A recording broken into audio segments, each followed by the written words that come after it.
Salut à toutes et à tous, aujourd'hui on se retrouve pour une nouvelle vidéo sur ma chaîne YouTube. Donc aujourd'hui on est encore sur du modèle réduit, mais pas de la même échelle. On est passé sur du 1/5 en thermique, sur le HPI Baja 5B SS. Donc c'est la version kit à monter. Donc voilà, il y a des pièces sonorisées orange qui changent.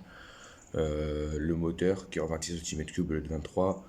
Le pot d'échappement coudé comme ça là, pas comme celui d'origine. Donc celui-là, c'est un pot de détente, comme on dit.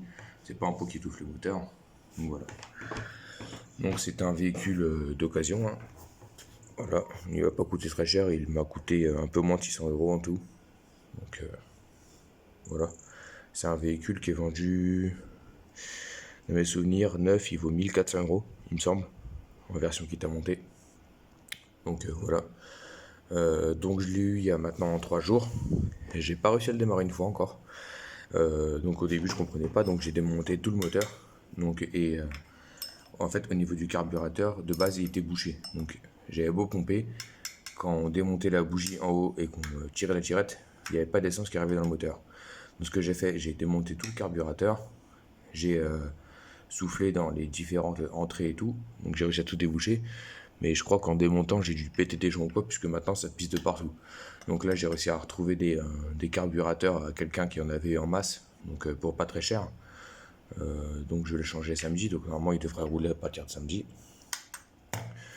Voilà, donc j'essaierai de faire une vidéo comment remplacer un carburateur sur une machine comme ça. Si ça soit pas trop galère avec le téléphone, bien sûr. Voilà, donc c'est une machine du coup qui fonctionne au mélange SP98 et huile de temps. Donc c'est 40 centilitres d'huile de temps pour 1 litre. Donc voilà, donc moi j'ai la petite fiole qui va avec pour faire le mélange, le mélange correctement, mais après il faut savoir la dose quand même. Donc voilà, donc sur cette voiture là on est sur un châssis en deux parties en aluminium. Donc là on a la première partie du châssis, je sais pas comment ils appellent ça, ils appellent ça un châssis baignoire, moi j'appelle ça un châssis quoi, c'est un châssis. Et à l'arrière on a une plaque en fait, une deuxième plaque en aluminium orange là que vous pouvez voir ici qui est fixée à celle-là par 410. Donc je sais pas pourquoi ils ont fait ça, peut-être qu'en 4K c'est moins onéreux. On est sur du 4.2, donc par propulsion.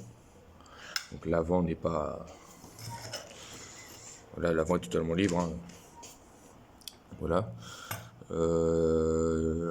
Donc dessus on a un accu de réception en 4000 mAh NiMH 6 cellules. Donc c'est quand même une grosse batterie, hein. Je crois que la batterie doit bien faire ça. Donc elle se recharge par une prise Tamiya là, ici. Hop, ça c'est pratique ce truc. Donc le boîtier de réception il est ici, là on peut accéder au récepteur par là. Voilà. Le servomoteur est juste en dessous. Tac, vous voyez, il est énorme. C'est un servomoteur d'un 5e quoi. Voilà.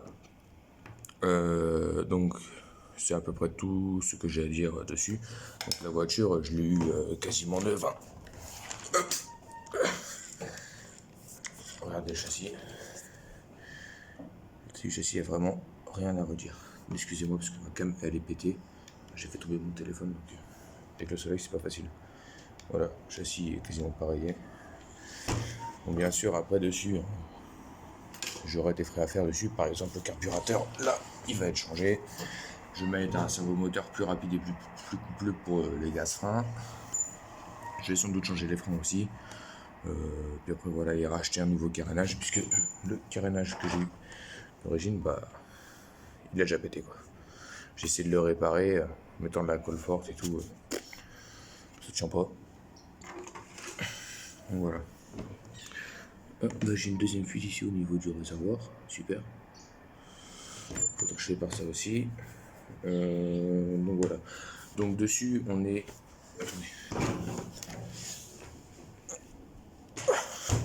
Voilà.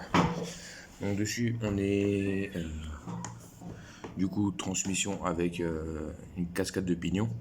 Donc j'ai pas démonté l'arrière ici, donc je sais pas comment c'est fait. Mais quand j'ai sorti tout le moteur, j'ai dû démonter tout le carter. Donc dedans en fait ici vous avez un petit pignon qui est raccordé directement à la cloche d'embrayage ici. Donc le pignon il est comme ça quoi à peu près. Donc j'ai pas compté les dents, mais par contre la grosse couronne c'est en plastique, qui est quand même assez costaud, hein, on va pas se le cacher, et c'est en 57 dents. Donc là je sais pas, j'ai pas compté. Voilà. Après toute la casquette de pignon là j'ai pas démonté, donc j'ai pas vu à quoi ça ressemble. Donc ici à l'arrière on est en... Enfin, que ce soit à l'arrière ou à l'avant, on a une suspension à double triangulation. Donc c'est-à-dire qu'on a un triangle en haut et un triangle en bas. C'est pas genre juste comme les, c'est pas juste des biellettes comme sur les A8 qu'on connaît. Les suspensions ont deux ressorts. Je comprends pas pourquoi ils auraient pu faire un ressort. Ça venait au même. À l'avant, par contre, on en a qu'un. Donc à l'avant aussi double triangulation. Donc dessus, on a pas à l'arrière, mais à l'avant, on a des barres anti-roulis. Là, vous le voyez. Donc voilà. Donc c'est un assez beau véhicule, franchement je suis content de l'avoir. Malgré que ce soit un peu chiant à démonter, parce que c'est pas comme les 8e, on a souvent de la casse ou du changement régulier, ça c'est... Le moteur on le fout dedans et tant qu'il l'a pas serré, on le sort pas quoi pour faire tout et n'importe quoi. Donc c'est des moteurs, ils sont archi chiants à enlever. Je crois qu'il y a plus d'une dizaine de vis super casse-couilles à enlever pour que le moteur il sorte. Donc voilà. J'ai pas grand chose à rajouter dessus. Dessus, on est en bougie NGK. Donc je saurais pas vous dire les dimensions de la bougie ou je sais pas quoi. C'est la bougie classique en 5e quoi. Moi je peux pas l'enlever, j'ai le petit arceau dessus. Donc voilà. Le véhicule est d'une longueur de 81 cm et des brouettes. Voilà. La largeur, je l'ai oublié, mais je peux vérifier ça tout de suite.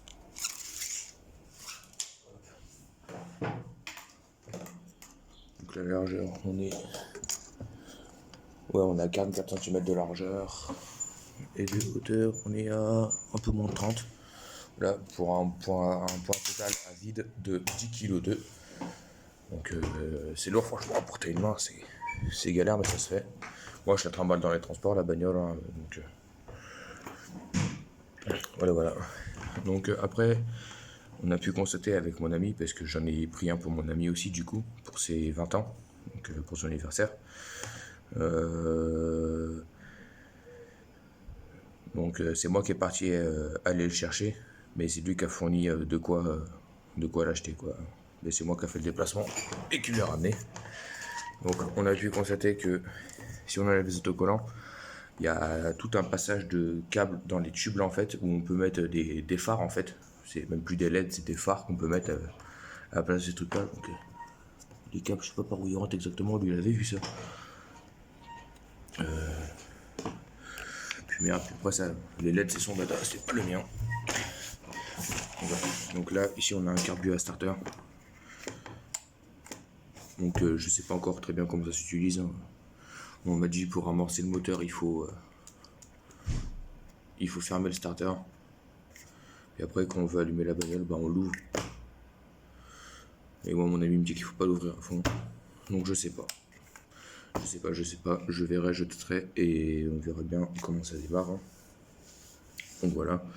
Au niveau du cerveau moteur, je ne saurais pas vous donner le couple du cerveau. Donc c'est le cerveau d'origine, hein, ça doit se trouver sur internet. J'ai franchement pas regardé. Donc voilà. Donc moi mon projet ce serait de le mettre full option ce con. Donc triangle, alu, enfin tout ce qui est en plastique je vais le mettre en aluminium. Ça va me coûter une couille certes, mais au moins j'aurai pas de problème de casse. Voilà, puis après on compte rejoindre une team qui fait la 1/5 et rouler avec un beau d'amant. Donc ça serait plutôt cool.